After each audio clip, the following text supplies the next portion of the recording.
काशीपुर नाम का एक छोटा सा गांव था। गांव में बसंत का एक छोटा सा परिवार रहता था, जहां उसके परिवार में उसकी पत्नी ममता और 2 बच्चे थे।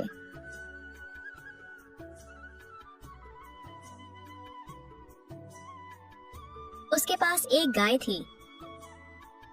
वह गांव-गांव जाकर सब्जियां बेचता था।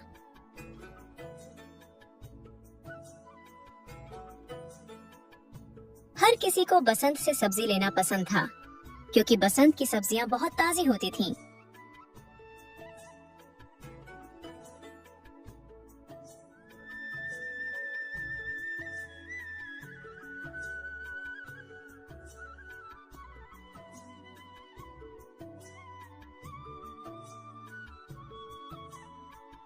सुनो ममता, जरा सब्जी की टोकरियां तैयार कर दो। पता नहीं आज कैसे ज्यादा देर तक आंख लग गई। सूरज सर पर चढ़ आया है। पूरे गांव में सब्जियां बेचने जाना है। मैंने पहले से ही आपकी सब्जी की सारी टोकरियां ताजी ताजी सब्जियों से भरकर तैयार कर दी हैं। आप जल्दी से तैयार होकर उन्हें गांव में बेच आएं। बसंत ताजी ताजी सब्जियों से भरी टोकरियां ठेले पर रखकर सब्जी बेचने के लिए गांव में निकल पड़ता है।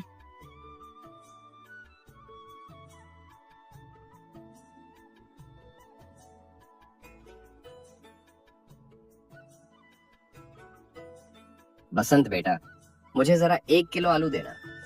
चाचा, आलू तो आज खत्म हो गए हैं। क्या तुम्हारे पास सारे आलू खत्म हो गए हैं? नहीं चाचा, सारे आलू खत्म हो गए हैं। थोड़े सा भी नहीं बचा? नहीं भोला चाचा, थोड़ा सा भी नहीं बचा। भोला चाचा, आप निराश मत होइए। शाम को मैं ताजे आलू आपके घर पर पहुंचा दूंगा, ठीक है? बेटा, तुम शाम को आलू मेरे घर पहुंचा देना। मुझे आलू की सब्जी बहुत पसंद है, और साथ में कुछ और भी ताजी सब्जियां लेते आना। मेरे घर में सब्जी बिल्कुल खत्म हो गई है, और तुम्हारी सब्जियां बिल्कुल ताजी होती हैं। और इस उम्र में मुझे बाजार जाने में बहुत तकलीफ होती है, और तुम भी सब्जियां मुझे मेरे घर तक दे जाते हो, इसलिए मैं सिर्फ तुम्ही से सब्जियां लेता हूँ। ठीक है भोला चाचा, मैं शाम को जब ताजी सब्जी लाऊंगा तो सबसे पहले आपको ही सब्जी देकर जाऊंगा।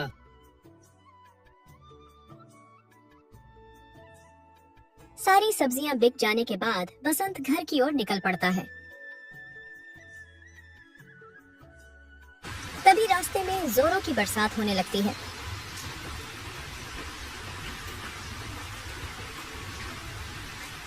बसंत एक पेड़ के नीचे अपने ठेले को लगाकर खड़ा हो जाता है और बारिश बंद होने का इंतजार करने लगता है।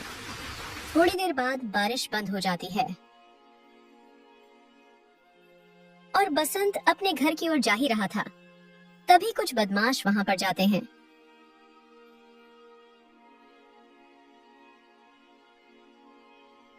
अरे वो सब्जी के ठेले वाले, तूने आज जितनी की भी सब्जियां बेची है, उसमें से कुछ पैसे मुझे भी चाहिए। भैया, आज तो मेरे पास ज्यादा पैसे नहीं हैं। आज तो मेरे पास बहुत कम सब्जियां थीं, इसलिए ज्यादा कमाई नहीं हुई है।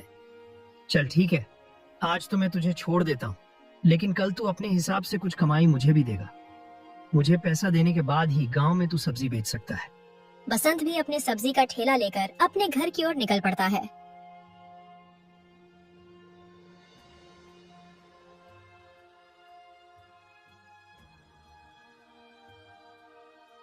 अजी, आपको आज इतनी देर कैसे हो गई? रास्ते में आते समय जोरों की बारिश होने लगी थी ना, इसी वजह से घर आने में देर हो गई। इतनी जोरों की बारिश थी कि थमने का नाम ही नहीं ले रही थी, और बारिश खत्म होते होते शाम हो गई। अच्छा ठीक है, आप जल्दी से मुंह हाथ धो लीजिए, मैं आपके लिए खाना लगा देती हूँ। क्या ममता, मेरे पास समय नहीं है। खाना खाकर मुझे ताजी सब्जियां लाने जाना है। अच्छा ठीक है, पहले आप खाना तो खा लीजिए।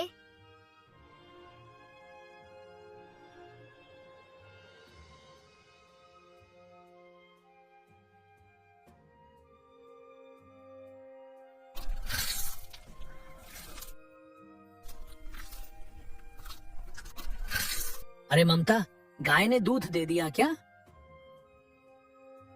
हाँ जी, और मैंने दूध निकाल भी दिया है। आप चिंता मत कीजिए और निश्चिंत होकर सब्जियां बेचने जाइए। मैं यहाँ घर का काम संभाल लूंगी।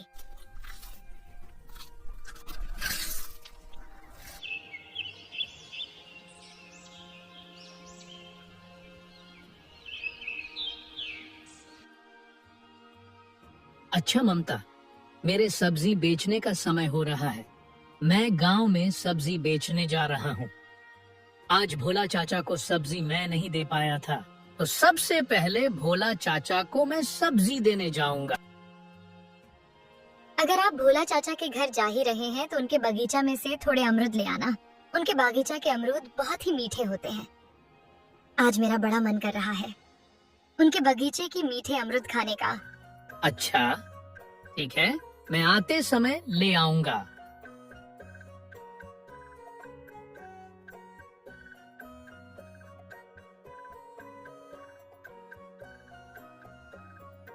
भोला चाचा, अरे ओ भोला चाचा, मैं आपके लिए ताजी सब्जी ले आया हूँ, आकर सब्जी ले लीजिए। अरे बेटा, मेरी उम्र बहुत हो गई है, इसलिए मैं बाजार नहीं जा पाता हूँ। आज तो जोरों की बारिश हो रही थी, मुझे लगा था तुम मुझे सब्जी देने नहीं आ पाओगे। ऐसी बात करते हो भोला चाचा, आखिर मुझे तो आना ही था, क्योंकि आपके घर में ताजी सब्जी नहीं थी। चाहे बारिश हो या आंधी, मैं तो आपको ताजी सब्जियां देने जरूर आता। ठीक है बेटा, तुम्हारा भला हो। भोला चाचा, आपके बगीचे के थोड़े अमरूद मिल जाएंगे क्या? ममता का बड़ा मन कर रहा था आपके बगीचे के मीठे अमरूद खाने का। हाँ बेटा, क्यों नहीं, तुम यहीं पर रुको, मैं अभी लेकर आता हूँ। हाँ लो बेटा, ये बहुत ही मीठा और स्वादिष्ट है। अगर तुम्हें जब भी अमरूद चाहिए हो तो हिचकिचाना मत, मुझसे मांग लेना। अच्छा, तो अब मैं चलता हूँ।